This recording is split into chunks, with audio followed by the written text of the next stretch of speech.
Let's just start.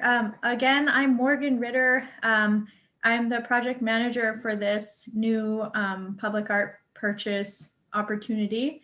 I'm gonna walk you through this info session along with Anna Ruth, who will introduce in just a second. And there will also be some other RAC staff who will jump in the mix, and that will be really great to put faces to names that maybe some people have, emailed for years. So maybe I'll just start by quickly introducing myself.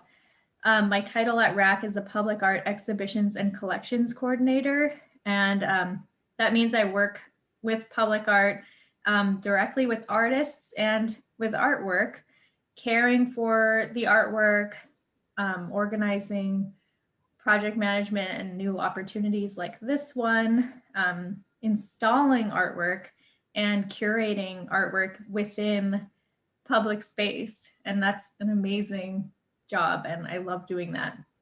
It's basically having a lot of conversations with city and county staff and placing artwork within their offices and lobbies and municipal spaces.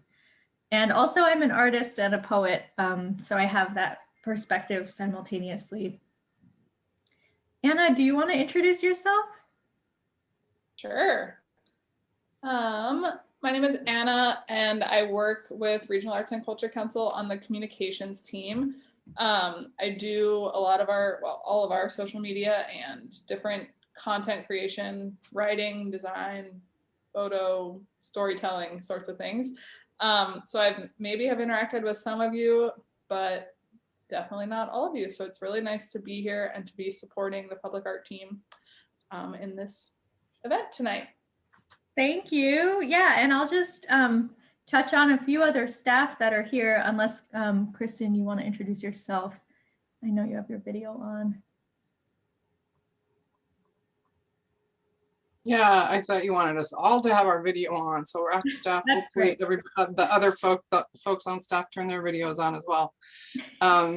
Welcome. We're really happy to have so many people here, and happy to be able to be doing a project that artists can participate in. I'm Kristen Calhoun. I'm the director of the public art program, and I'm just really happy to have you here. And I'm going to talk a little bit more in a minute. Hey, I'm going to pass it to Danielle. Hey, I'm Danielle Davis with the Public Art Program. I work with Morgan and Kristen to take care of the art collection. I'm the registrar, so I keep track of everything, help take care of everything, and help accession everything. So I'll be very much part of this process. Great. And I think Keith might be joining at some point. Keith Lakowitz. He also might. Hi, I'm here. Can you? Oh, okay, good. I just didn't see you. Okay. I'm here in my blurry office. My name's Keith Lakowitz. He, him pronouns. I'm the public art collections manager. Work with Danielle and Morgan on all things collections related at RAC. Happy to be here. Thank you. Thanks, Keith. I think I saw Salvador, but if I'm wrong, then I'm wrong. I can we don't hear their voice in a second. Okay, let's move on. I can just quickly introduce Salvador. Salvador Mayoral. He also works within public art and manages the murals program, and has done a lot of project management, and definitely reach out to him about anything mural related. He's an incredible resource. So I'll go to the next slide. Let's see. Is it going? Oh no. How do I go? Oh. There we go. Okay, there we go. All right. So this is just the overall agenda. Introductions we've just done. Anna will talk about accessibility and RAC. I'll go through some immediate responses and new programs in the COVID era, and obviously go over the overview of this public art purchase call. And Keith and I will talk about the Portable Works Public Art Collection, which is where the artwork will go that is purchased. I'll discuss eligibility. Danielle will talk about the portal, that's the application online. And I'll go over the selection process and timeline, and then we'll have a Q&A at the end. So during this process, if you could enter any questions throughout in the chat, that would be great. And then Anna will raise them appropriately within this presentation, but we'll probably get to most of them at the end. And just because we only have an hour, I'm going to be a little bit speedy about some of our topics, just so we can secure that time at the end. So that'll be really important. And that's one of the big reasons why you might be here, is to have that like dialogue. Okay, Anna, do you want to discuss accessibility a bit? Sure. We are working right now on a new organizational-wide approach to our accessibility services at RAC. It's a huge priority for us now and always, and so we're revisiting our processes there. So for this event, Morgan has turned on the live transcript, which actually it's kind of working. So utilize that if you can, but also we are recording this video. I would say if you need support outside of this accessibility services for this meeting and this content, please reach out to us. You can message me directly in the chat or reach Morgan at the email address in the call, so that we can make sure to follow up with all of the support and details that you need. And that includes everything listed there in the bullets: translation, large print, interpretation, technical assistance with the call and the portal, captioning, accommodations for disabilities, and anything else that we missed that you need, please don't hesitate to ask. We're here to support you. Awesome. Okay, Anna, do you want to just point out Sure. a couple? Just a quick overview of RAC, Regional Arts and Culture Council. You will see our little picture there of our offices, which none of us have been in for a year, which is wild. They are downtown in the park blocks and Flanders, right near PNCA. You want to go to the next slide, Morgan? We have 5 sorry, I'm simultaneously admitting people into this meeting. We have 5 umbrellas under our organization: advocacy, grants, public art, education, and then our resources. And so those are just the different ways that we strive to support the arts community really across the region. And the pink one is what we're here for tonight, our public art work.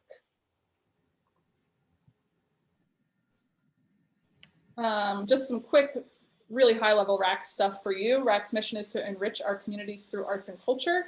We are a 501c3 nonprofit providing grants for artists and nonprofit organizations. We manage an internationally acclaimed public art program, which we're here to discuss tonight.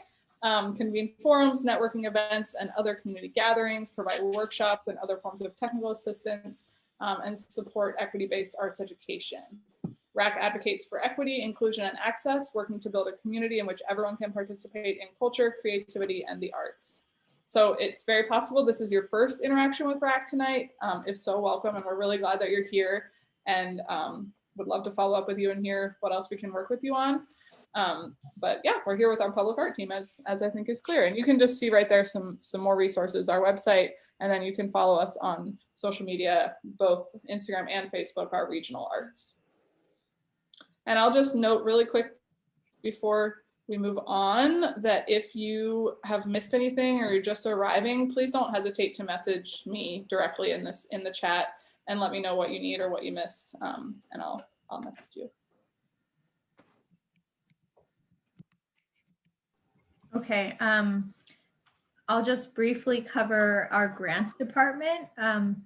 So this is in transition, as are a lot of our programs. We're kind of working a lot on community surveys and paid focus groups to reimagine the services we offer and like our investments. So the grants team is definitely evolving. They used to offer project grants, separate individual and organization grants, and professional development grants, and then individual artist fellowships. But now they've kind of pivoted due to our like community engagement to offer more emergency relief grants, general operating support for arts organizations, and then this new grant, which is very exciting. It's actually the round one is due tomorrow. So I did want to mention that for any people that may want to jump on the bandwagon quickly. I'm going to just mute this person just so everybody can hear. Yeah, so this new opportunity is called Make, Learn, Build. It sort of allows artists and organizations and arts businesses to have agency to select their own grant, what they want and how it can support them best. So it's a very flexible award system. And we'll get into that actually in a little bit, I think in maybe the next couple slides in more detail, but you can choose your category, make, learn, or build, and then choose your award amount. And artists and businesses must be located within Multnomah, Washington, and Clackamas County. So public art, if Kristen is here, it'd be great to have her go over some of our programs. Me too. We run a variety of different programs through the public art program. We do Percent for Art programming, but nested up in Percent for Art programming is temporary works, artist residencies, large scale permanent works. We also manage different levels of collections. So we have the Visual Chronicle of Portland, which is a smallish collection that is solely focused on the city of Portland, artists' visions and renderings and ideas about specifically the city of Portland. And then the Portable Works, which is what you're here for. Those are the smaller scale things that rotate through city and county office buildings. We do manage the city and the county's collection as one collection, rather than saying this one's owned by the city and it can only go in a city building, and the county, we manage it. We're not that big of a community that we still manage it as one overall collection. We also have been trying to make all sorts of pivots during this COVID moment. We did, it was a Portable Works purchase, but it was also almost a little bit WPA-ish, like they did in the 30s, and we called it Support Beam. And Morgan was the team lead on that one as well. And that was really about supporting artists during this COVID moment, and also at the same time bringing new works into the public realm that that connect to this COVID moment. We've also been working with the Portland Bureau of Transportation, which is the PBOT that you see there, on a Black Portland Matters Art and Placemaking Initiative, where we are working with 6 different community-based organizations, and those organizations all selected their own artists to work with. So look for those projects to be revealed in the spring and summer. Let's see. So those are all, I think I've covered most of those. Also within this COVID and Black Lives Matter moment, lots of murals have been springing up, and just trying to look at how we preserve those. What happens next? Where do they go? How are we supporting artists? Those are the big things, obviously. And then the Public Art Murals program, Morgan mentioned that Salvador, who is on this call as well, is the team lead on the Public Art Murals program. And so questions about murals are great to direct to Salvador. In general, I think that we really hope that the public art program has many different entry points, whether it's large scale work or small scale work, temporary, permanent. That's what we're striving to have, is many, many different ways for artists to show up in the public realm. But Thanks, Kristen. You bet.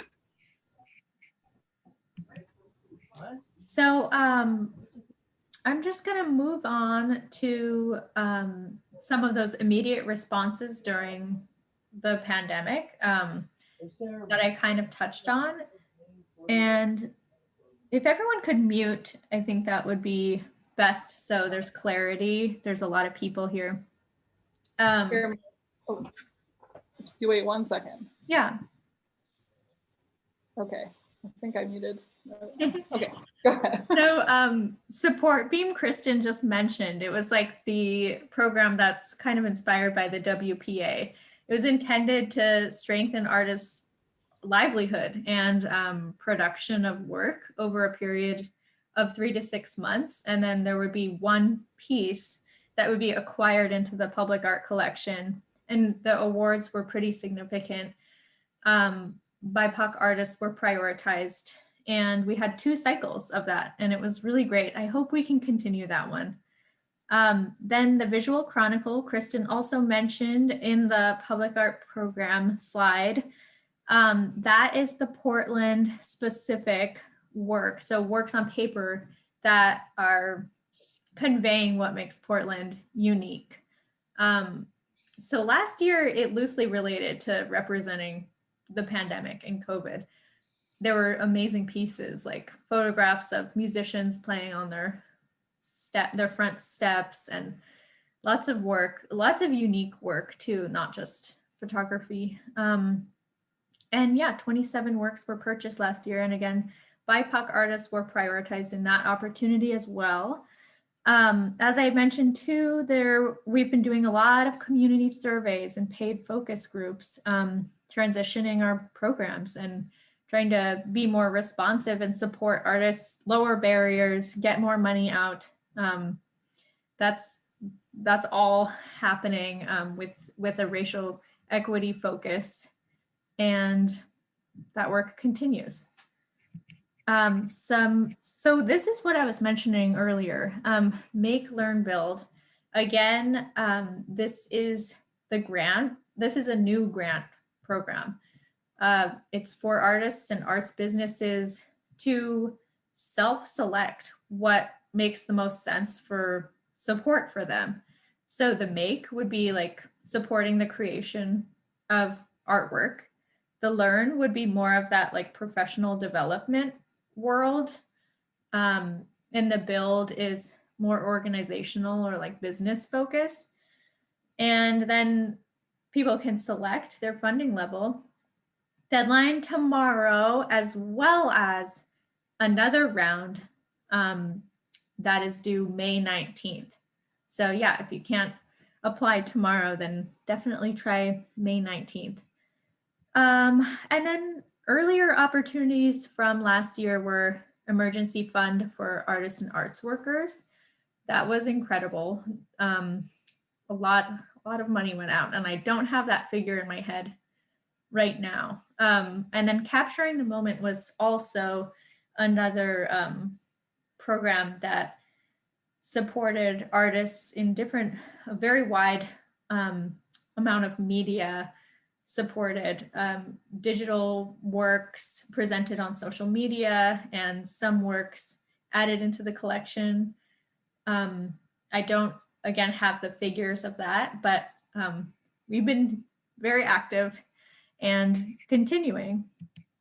So this link has those more like emergency funding opportunities and resources, and then also just rac.org you can go to find more about all of our departments and programs. And while you're here, the art purchase opportunity. So I'm going to go over some of the details of this. It's actually pretty simple. These kinds of art purchases in public art are designed to be really accessible. We want to purchase 2D artwork, and that's finished artwork. This artwork will enter the public art collection, and we'll talk about that a little bit later. The majority of the artwork purchased for this call will be installed within the Vanport building. It will still be within the public art collection, and that means that it'll be sited at the Vanport building for like the first 5 years or so. Maybe Danielle can correct me if I'm wrong. But all these works rotate within city and county buildings.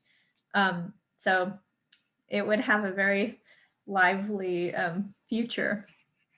Funding for this opportunity comes from the City of Portland's Percent for Art program. And the overall total is $65,000. And we want to purchase as many works as we can with that for the Vanport building and for the collection at large. This opportunity is for artists in Oregon and all of Washington, which is really unique to have the whole state of Washington included. It's due March 31st. So that's about 2 weeks away. And yeah. I had a question directly to me that I think is just to clarify for everyone. Morgan was just reviewing some of the other opportunities happening recently or currently with REC, such as that Make Learn Build grant, and that Make Learn Build grant is open to Portland artists or work in the Portland area. And make sure I linked it in the chat. But this call that we're here to discuss tonight is open to Oregon and Washington artists. Just to clarify, I think there was a little bit of confusion there, but I linked to the Make Learn Build grant in the chat and also to the Vanport call, which is what we're discussing tonight. Great, yeah, and each of those opportunities that I talked about have their own eligibility criteria. So if you're interested in them, go investigate on the RAC website and dig a little deeper. I can't represent every detail of them, but I'm trying to, so sorry about that. So what is a call for art? That's an invitation. It's an open call to submit finished work for us to purchase. A panel of curators, administrators, community members, city or county staff, a very diverse panel, will select work.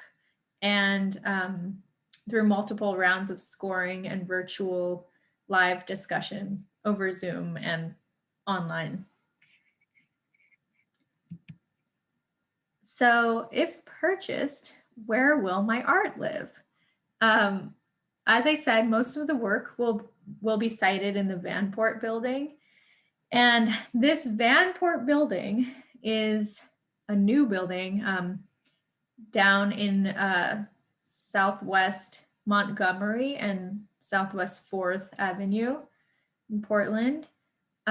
This building joins together the Portland Bureau of Planning and Sustainability.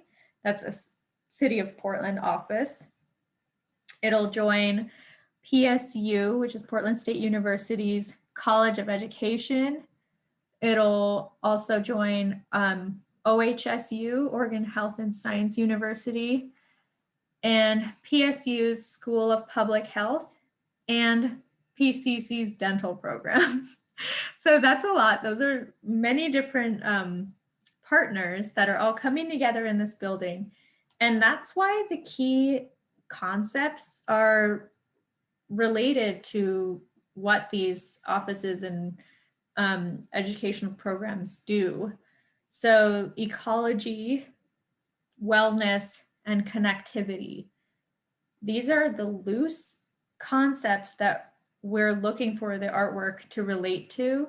The panel will, again, have like a very wide breadth of work. The work does not need to be explicitly nature related, but like even an abstract work would be considered for this, as long as it could find its home within this context. Ecology is there to reference the sustainability and focus on natural resources and wellness is there as this focus on health and collaboration and well-being, especially in this time, and also looking at the medical and dental programs within the building. And then connectivity, there's going to be a lot of partnership and collaboration with those different programs and institutions. So the artwork should loosely relate to those themes. If it doesn't, it will be less likely to be purchased for this call. So some more call details, those concepts, ecology, wellness, connectivity, and we prefer unframed work, prints, paintings, photographs, drawings, textiles, collage, bas-relief, mosaic, glass, ceramic, metal, all with a 4-inch depth maximum. So that is to accommodate ADA, which is accessibility of wheelchairs and mobility devices and clear passageways. The maximum dimensions for the work that we're purchasing should be 60 by 48 in either horizontal or vertical. That's again to like focus on the portable work collection, which portable we need to be able to handle somewhat independently and install somewhat independently. So 60 by 48 is the maximum size. And of course, work smaller than that will definitely be, that will be considered. If it's bigger than that, again, it will be less likely to be considered because it's less, it doesn't work within the Portable Works collection. So the artwork will be purchased and accessioned into the Portable Works public art collection, and you can view what's in the collection online at racpublicart.org. And I think that's a really cool way of getting a grasp on what we represent, what's currently there, what you feel like might be missing. Yeah, we're constantly evolving that collection and want it to represent a wide variety of backgrounds and populations and approaches to art. I'll go into detail actually, I think in the next slide with Keith. So if Keith wants to jump in and talk a little bit about the Portable Works collection, you're welcome to.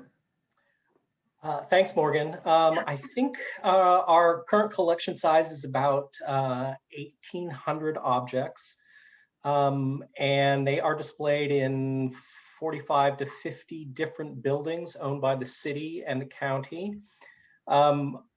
We at any one time have about 80% of that collection out there in the world, and folks in these locations, most of them are publicly accessible without an appointment. We do make some exceptions for elected officials' offices, but they would make an appointment with RAC staff, which is usually Morgan. Morgan would do a site visit and then work with the folks in that office to talk about, what really is publicly accessible, and hey, we don't want to bury something in the public from the public collection into a personal office, and then also talk to them about the type of work that they want. And then we would also have a site that, well, normal times, not COVID times necessarily, a person-to-person visit in our art storage area where the folks can actually see the work firsthand. The works do rotate. That's why it's called the Portable Works collection. That rotation can vary, sometimes as short as 6 months, sometimes as long as 5 or 6 years. It really depends on how the space is used and we get a sudden call for like, hey, we've got to paint this and there's construction going on. And we're like, we only put the stuff up 6 months ago, but fine, let's come out, we'll get it, and then we'll move the work into other requests. Anything that I'm leaving out important, Danielle or Morgan? Okay, I'm also answering questions on the chat if they come up. Yeah, that's great, Keith. I mean, I would just say that the buildings, what are there, about 30 different buildings or? I think that number is probably more like 45 or 50 these days, and it runs obviously all over Multnomah County. There's a sort of concentrated batch of them downtown. We have the Portland building, again, when it's open, City Hall, Justice Center, et cetera, et cetera, et cetera. Yeah, and the buildings vary so much. I mean, some have so much strange like architectural character or look like a little bit dated, kind of like this photo here, or some, you know, are completely slick new developments. Yeah, so it's really fascinating. And you can track where your piece is in our public art search function online. And I just want to say that sometimes you walk into a room like the one shown where there really is a nice exhibition happening, or there's a large piece right in the public lobby for the Bureau that is obviously stunning, but also sometimes tucked around where folks are working, and the public can also visit. There are pieces that really provide, I don't know exactly how to put this, but sort of the humanity and the life of the space. And it's always gratifying to us who install the work and place the work to be able to put your artists' hard work and excellent artwork out there in the public. It really is a great job, as Morgan said early on. Yeah, and I'll just go through quickly some examples of more interior spaces where we do install the Portable Works collection. This is the newly built, newly renovated Portland building, which is one of those very unique buildings in town. This is a fantastic body of work that we were calling the Small Works collection. There's much more beyond this photo currently cited there. Some details, you know, you can see on the right. Yes, so I'll go through some more pieces. I'm not going to go through everybody because I don't think we have time to go through all of the artist names, unfortunately, but they're definitely on the slides. But just showing the diversity of work in the collection. And here's an example of that 4-inch depth. The work needs to be wall mountable. If it is sculptural, it needs to be wall mountable with that 4-inch depth to make it work with the accessibility requirements in public space. And eligibility, I've already discussed this, but artists from Oregon and Washington with 2D finished work for submission. The panel is going to prioritize applications from artists who identify as Black, Indigenous, and artists of color, BIPOC artists. They're going to prioritize these artists as an effort to acknowledge the disproportionate impact of COVID and beyond on these communities, as well as diversify the collection, which we've been intending and doing for years. So this prioritization, the panel will determine how to do that as a group. and they will come up with a rubric to determine how to prioritize these artists, but all artists are welcome to apply. And there's a healthy budget for this project, and I think we will support a wide variety of artists. So if Danielle is available to go over the portal, which is the online application, that would be great, or else I can. Yes, I'm here. Sorry, I was pressing the buttons. No, that's fine. So yeah, the application portal, this is how you will apply for the opportunity online. And these are the requirements for the application itself. You can submit 6 works of art, 2 images per work. And you'll have to put in some details about each one. We'll also need either a resume or a bio, some information about you and your practice, or an artist statement. And we asked for a website, but you don't have to have a professional one. You can link to your social media, Facebook, Instagram, whatever works for you. So this is our online portal. It's at rac.org/apply, which is written right there. If you have not been here already, you can register for an account or go ahead and log in, which you see at the upper, is that right, corner.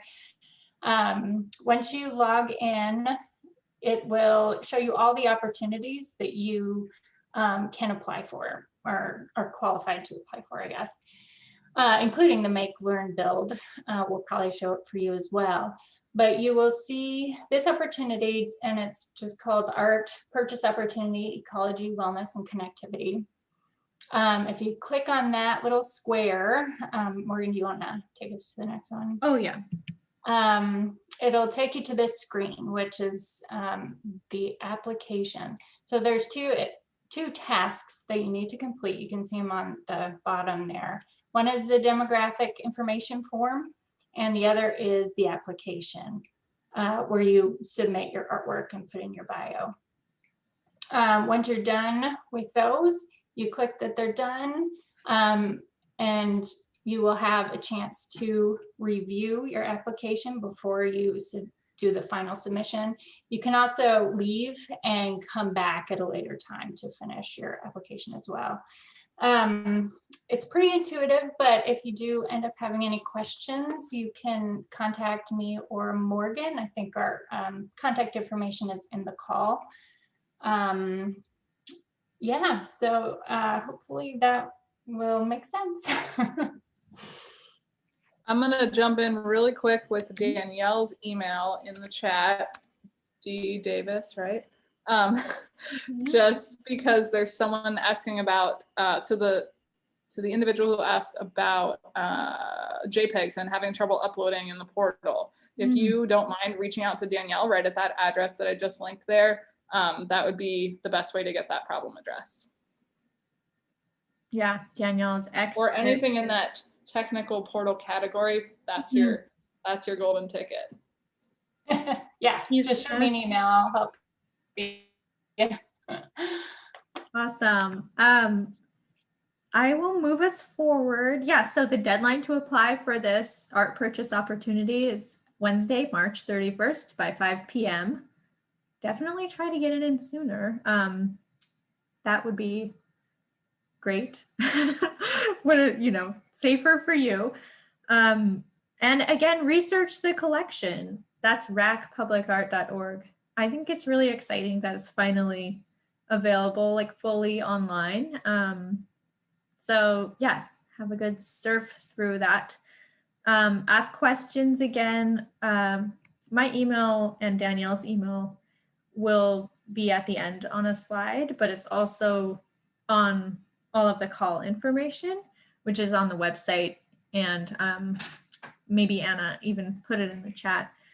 So yeah, that covers that. Here's a little screenshot of what that racpublicart.org looks like. You can just search through the different collections permanently sighted work, which that's often what people think of when they think of public art.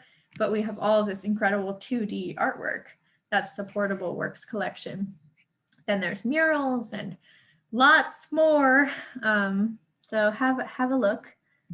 And I'm going to go over some just process and timeline stuff, and then we'll have time for Q&A, hopefully like about 10 minutes at least.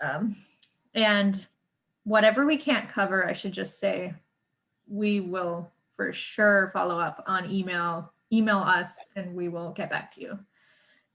So selection process, that is that panel I talked about.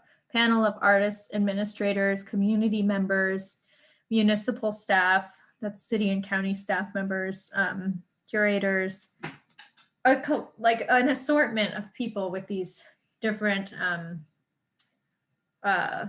positions and, you know, diverse backgrounds and approaches. They will come together, determine how to prioritize artists. They'll make the decisions. They'll have really intense, like thoughtful conversations about each artist. So it's a really generous process that I've sat in on. Before even I worked at RAC, I was on the panel, and it was surprisingly generous. And I can talk about that a little bit more in the next slide. But artists are selected based on their ability to demonstrate their unique vision, their relation to the key concepts. Again, it's like a loose relationship, but those are the concepts that we're aiming for because of all of the different fields that those institutions and partners are working within in the Vanport building. And then the work's overall suitability for public display. So your work is probably not going to be selected if it's like violent imagery or like, you know, potentially traumatizing or triggering imagery. We had a question in the chat about that. So just also a note that hopefully some of your questions are getting answered in here, but Okay. the question was specifically about nudity. And I think, as you're saying, Morgan, it's worth touching on that. We try to approach this selection process with a trauma-informed lens, thinking about the audience who's going to be receiving it. Yeah, exactly.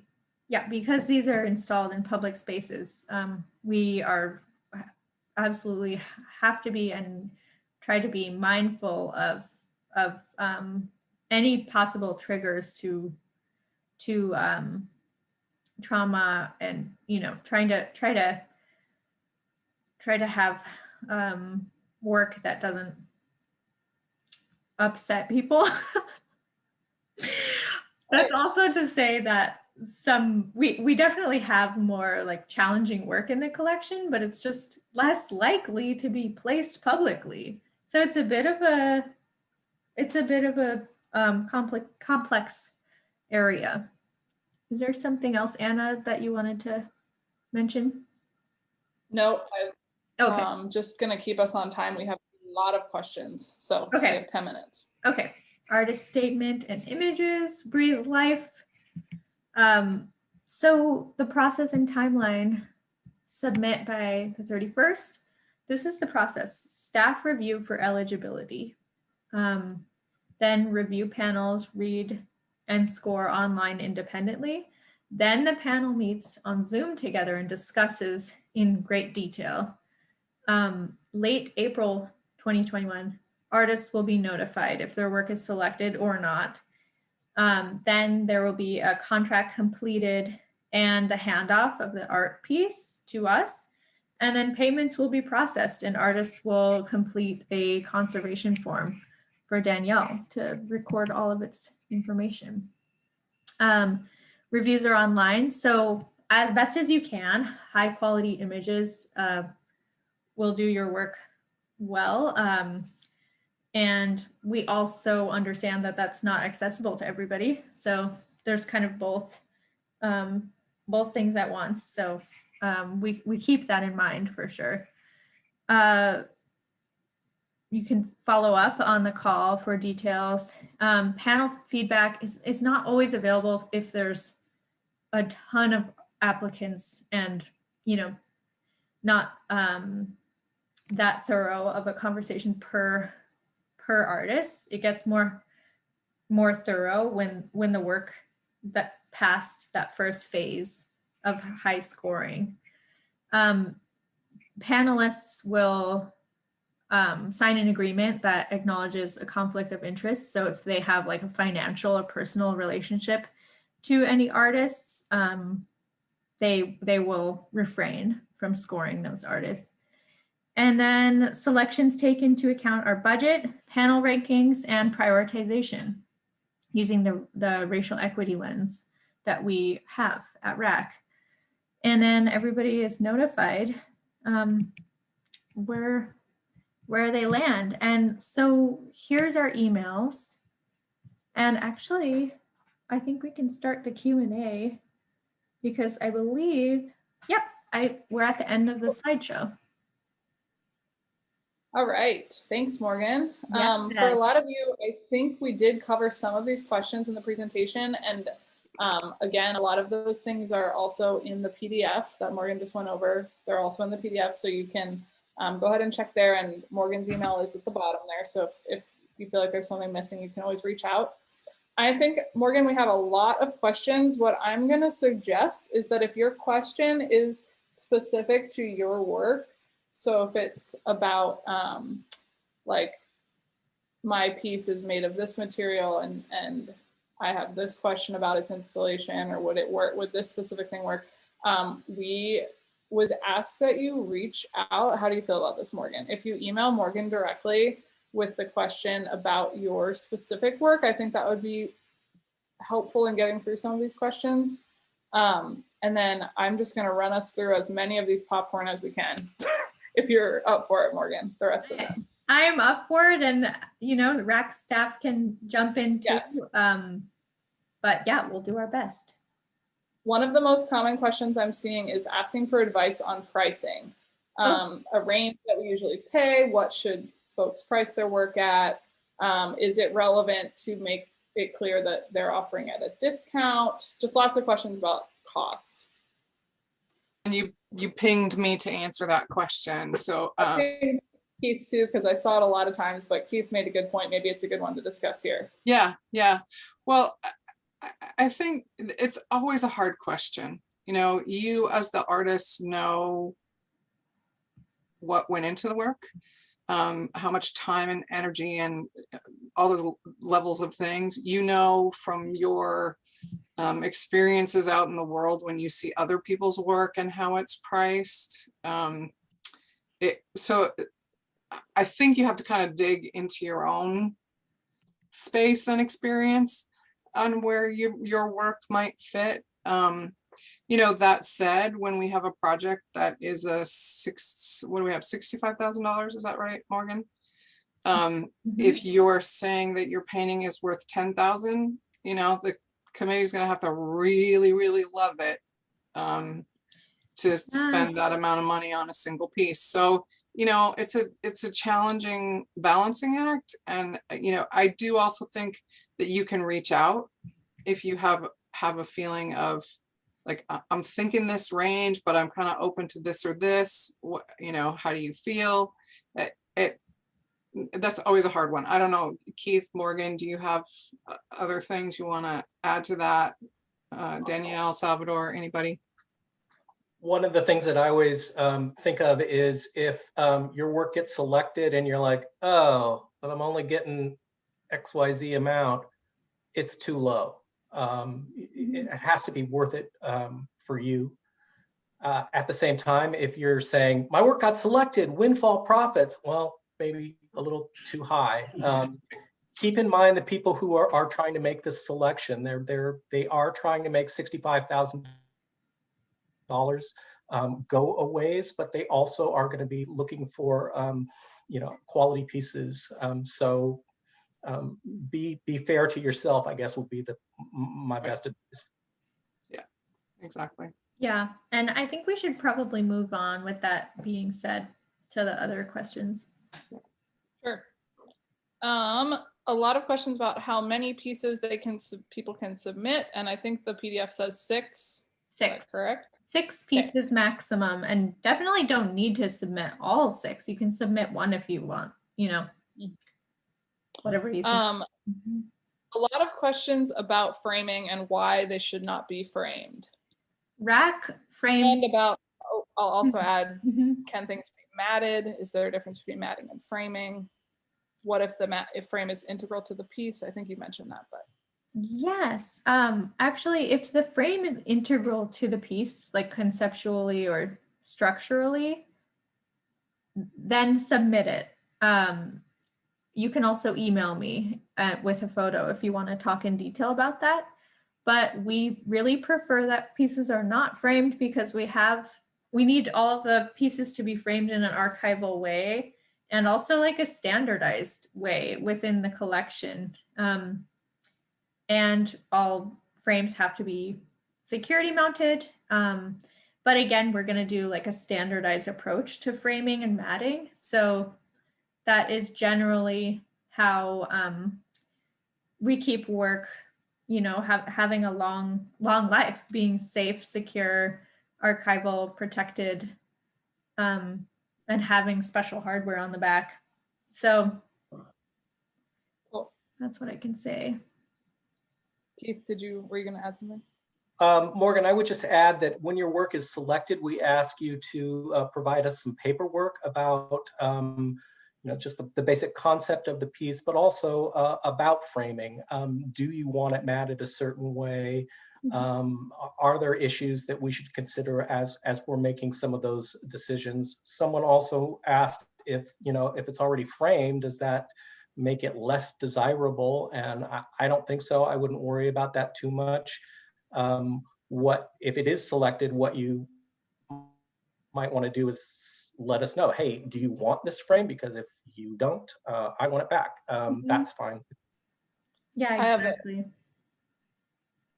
A couple questions that I'm grouping together real quick, because this call is open to artists across the state and also in Washington.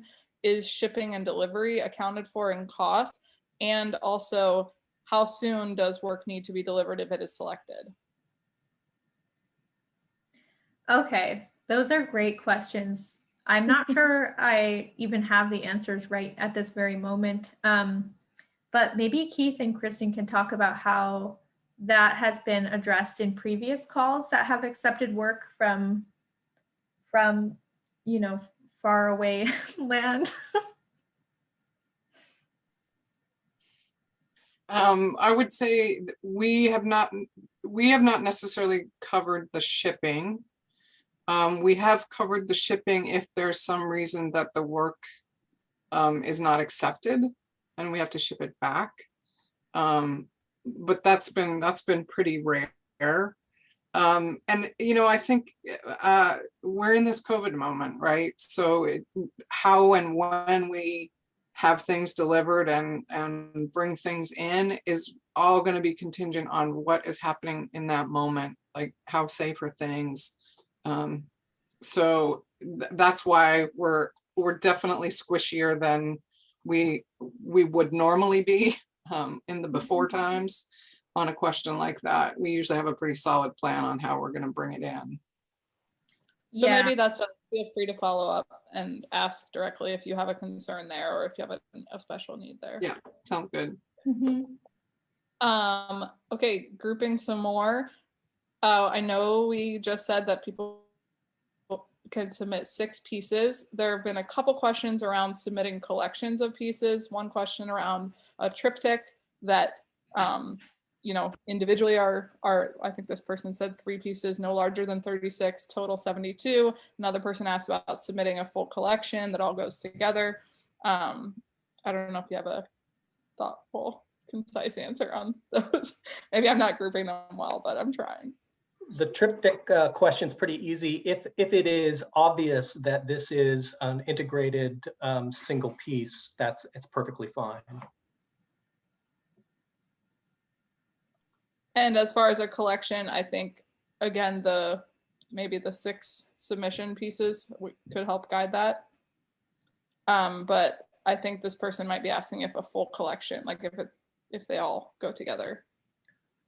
I think those are probably going to be a little bit less competitive in the selection panel's mind, just because they're also considering, what does it take for us to store this? How many opportunities are there to actually display a large collection? I don't know how large we're talking here. But there's enough sort of questions there that might give them pause, which is not to say that you couldn't say this is all goes together and this is one piece, and let them consider that. Great. Thanks, Kate. Thanks.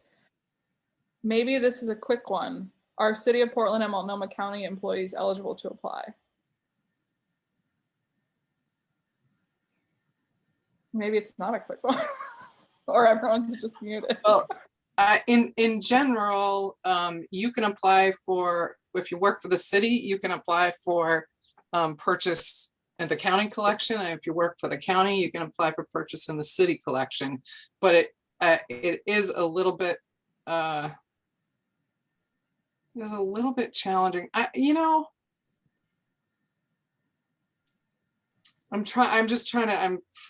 cycling through my head of if we have any examples of that. Honestly, I think if your bureau is not in a decision-making role, it is actually probably okay.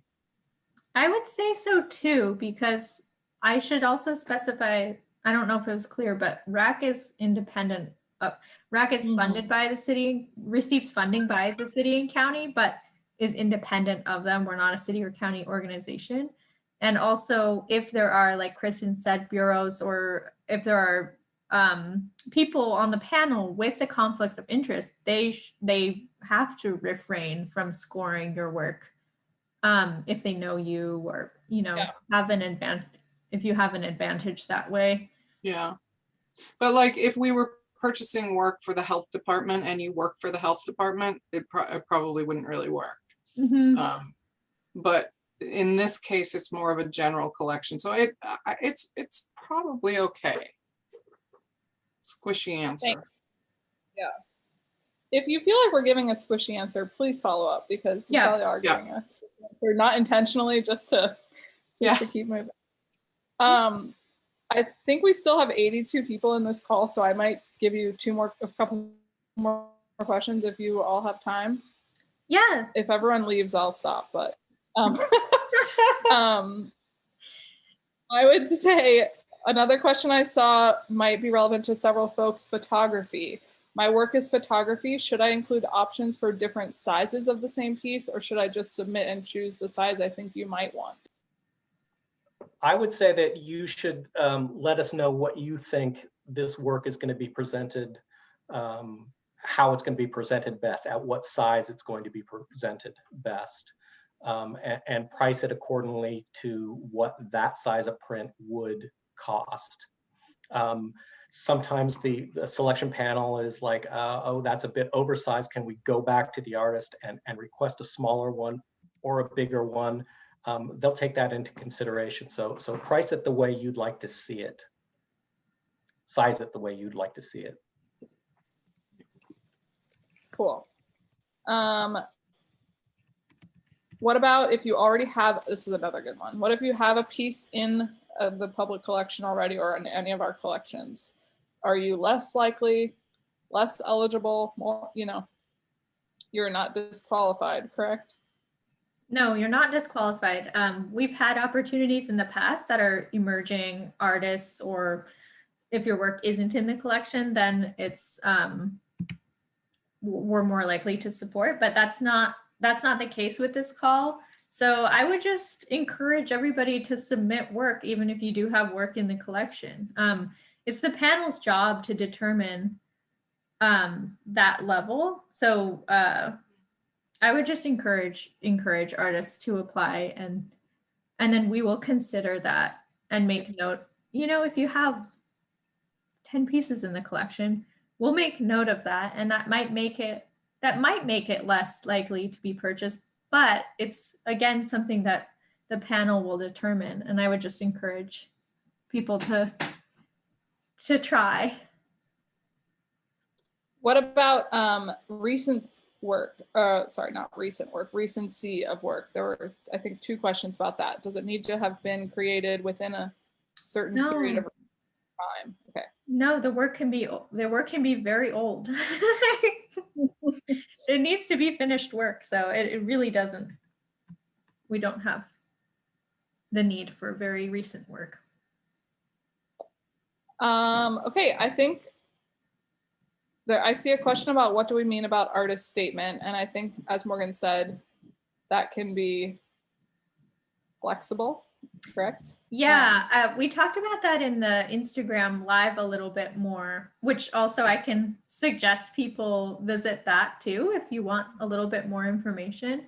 Anna and I had an Instagram live info session about this opportunity. You can find it in the IGTV on regional arts, but yeah, Flexible on that. we're flexible. I mean, artist statement can be formal, it can be informal, it can be casual, it can be as if you're talking to your neighbor. It can be a poem I love, but yeah, it can be really whatever you think will serve your work and, like I said, like breathe life into your application. All right. The last question that I think was not covered is, can we, well, actually 2, sorry. Will we buy quality prints of art created? I think the answer to that is yes. I'm not sure I So then understand. Well, Well, I was thinking of photography prints, or there would be different kinds of prints, but I think this person just says, will you buy quality prints of art we created? yeah, so I would say if it's a print of a painting, not very likely. Oh, I see. Yeah, I mean, what we're looking for are original works or works of fairly limited edition in general. Right. Mhm.